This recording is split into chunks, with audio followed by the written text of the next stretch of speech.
Thanks so much for joining us for another edition of our Open Mic program. Coming up after the news break, we got two here. We'll be talking with Pam Setzer about the caroling in the Ozarks. That'll be after the news around 8:06. And probably we need to give the award this year to Senator Boozman. He's been on our Open Mic program more this year than all the years put together, but probably not for the best intentions, though.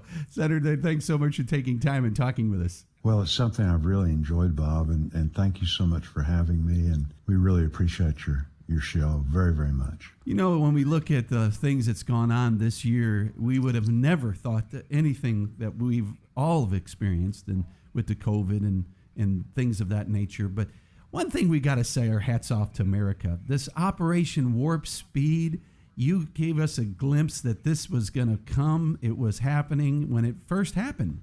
And this is what we're seeing. I mean, I remember talking about the Ford dealership we needed ventilators. We had no ventilators, and they turned that factory around. We had ventilators. And the masks. You remember we didn't have masks at the beginning for the healthcare professionals, and it was done. And those are good things. And I think that's part of the legislation you guys put together to put it together. And this is awesome, isn't it? It truly is awesome, Bob. I was visiting with Senator Brasso, who's a orthopedic surgeon, talking about this, and he is one of the guys that has just really spent a tremendous amount of time on it, and as we all have, but because of his background, he's especially interested. But this is really equivalent of bringing penicillin online or something like that. I mean, it is something that we as a country can be so proud of, and we've talked about in the past, saying it was coming. But nobody, absolutely nobody thought it was possible to be in the situation that we're in now in doing it so quickly. The rollout is going well. They tell us that by the end of April, early May, that every American that chooses to take the vaccine will be in a situation that they can do that. It's really remarkable. And the efficacy, they're telling us, is 94, 95%. 65% is considered the gold standard. That if you can meet that threshold, you've got a tremendous vaccine. But they're doing this in a completely different way. We're in this situation now where we've had so much tragedy with COVID, but this is something that America can be very, very proud. And it's just showed the American ingenuity. And again, when you work together, this is something that Congress came together on, our scientists, our researchers, our people on the front lines, all of the people that have been fighting the COVID disease in regard to taking care of patients and all that's entailed have just done a tremendous job. It is so amazing. And it kind of goes back, when we look back in history, 50 years from now, they'll be looking at like World War II, when America ramped up to take care of an enemy. Yes. It was an unseen enemy. And I really think history will be very, very positive of what America could do and has done. So it's pretty amazing. And America received its first shipment of vaccine, and that's the great news. It's beginning right now here in Arkansas. It's just amazing. It is. And then, they're in the process now, Bob, of approving another vaccine, and then we'll have a couple others. So it's just tremendous. And we've had all of this tragedy, as I said earlier, that's come out of COVID. This is a bright spot. I think telemedicine, broadband, all of those things, we've recognized the importance. We're going to be spending lots of money in that regard. We already have. It's not going to be something that's going to be done overnight. Your listeners, it's not like Kansas. We're talking about, terrain that's difficult, but we're working really hard to make sure that we're wired in the sense of for telemedicine, for telelearning, and telework. Lots of positives going on in that regard. And then the Deborah Sampson Act. This is something I thought was just amazing that you were the leader on this, and you said the president was going to sign, and this legislation improved the VA services and benefits for women. This is amazing, really. It's really good, and we teamed up with our friend from Montana, Senator Tester. And again, veterans, this is not a Democrat or Republican issue. Nobody cares as you're trying to help veterans, those that have served our country, what party they belong to. And so in a very bipartisan way, worked together and really came up with a plan to make sure that our women veterans were receiving the health care that they deserved. And it's not because anybody purposely has done anything wrong. The VA system because it was overwhelmingly dominated with men, because that was who served in the past. Now we've got about 10% women veterans.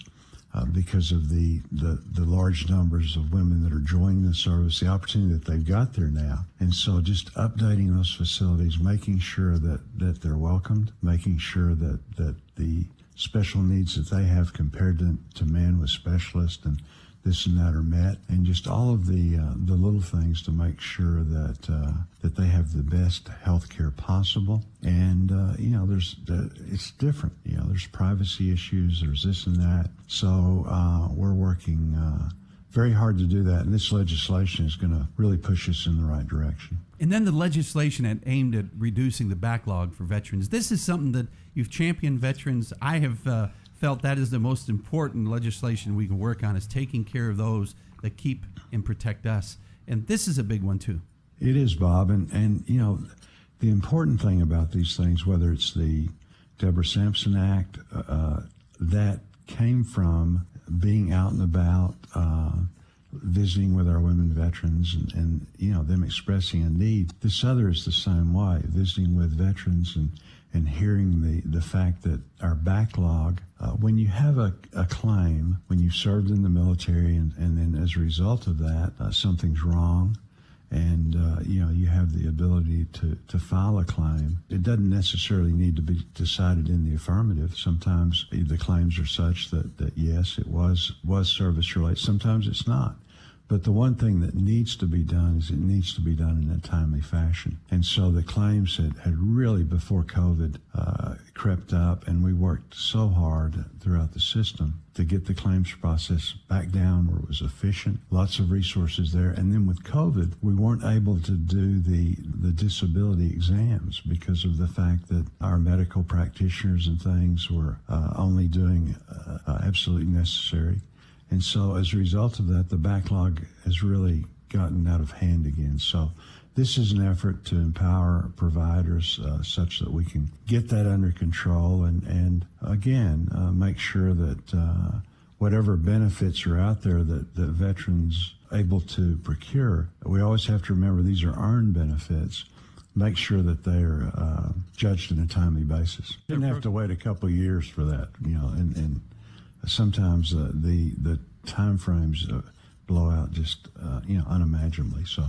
And then as we conclude our program here, Congress is busy negotiating a relief bill. This is something that's been going on forever. And some say it's like a difference between, I guess you would say, a river dividing the two parties. And now some say, and maybe I'm the one saying it's like a Grand Canyon. But I know that you go across the line and you have worked. Do you think we're going to see this great divide come together? I think so, Bob. You have to remember when we put the original COVID relief plans together, it totaled over $3 trillion. We did that in a matter of weeks and didn't have a dissenting vote in the Senate. So we can be very proud of that. That was Republicans and Democrats coming together. That wasn't a stimulus bill. That was a survival bill. We were going from the best economy in 50 years to within a month later, the worst economy in 75 years. So people really were in a difficult situation. The PPP program, which provided businesses, particularly small businesses, was very, very successful, getting out dollars for hospitals and schools and all of those kind of things. And we're trying to do the same thing now. And there is vast agreement with those kind of things. We got some glitches that we're working on, but I think that we're going to come together.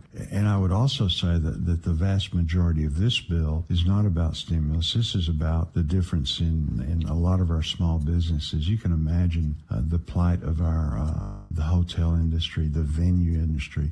The list goes on and on. There's just not that income. Everybody's been hit so hard. So as a result of that, we're pressing forward and making it such that we can get through this difficult period and let the economy catch up with the vaccine and all of the positive things that are happening. Well, Senator, thanks so much for taking time and updating us on what's going on in D.C. as well as here at home. Well, thank you as always so much for having me. And we'll continue with KFFB Open Mic after we take a break for the news. We'll be talking with Pam Setzer, talking about caroling in the Ozarks, replacing caroling in the caverns. All that's coming up after the news break. Stay tuned to KFFB.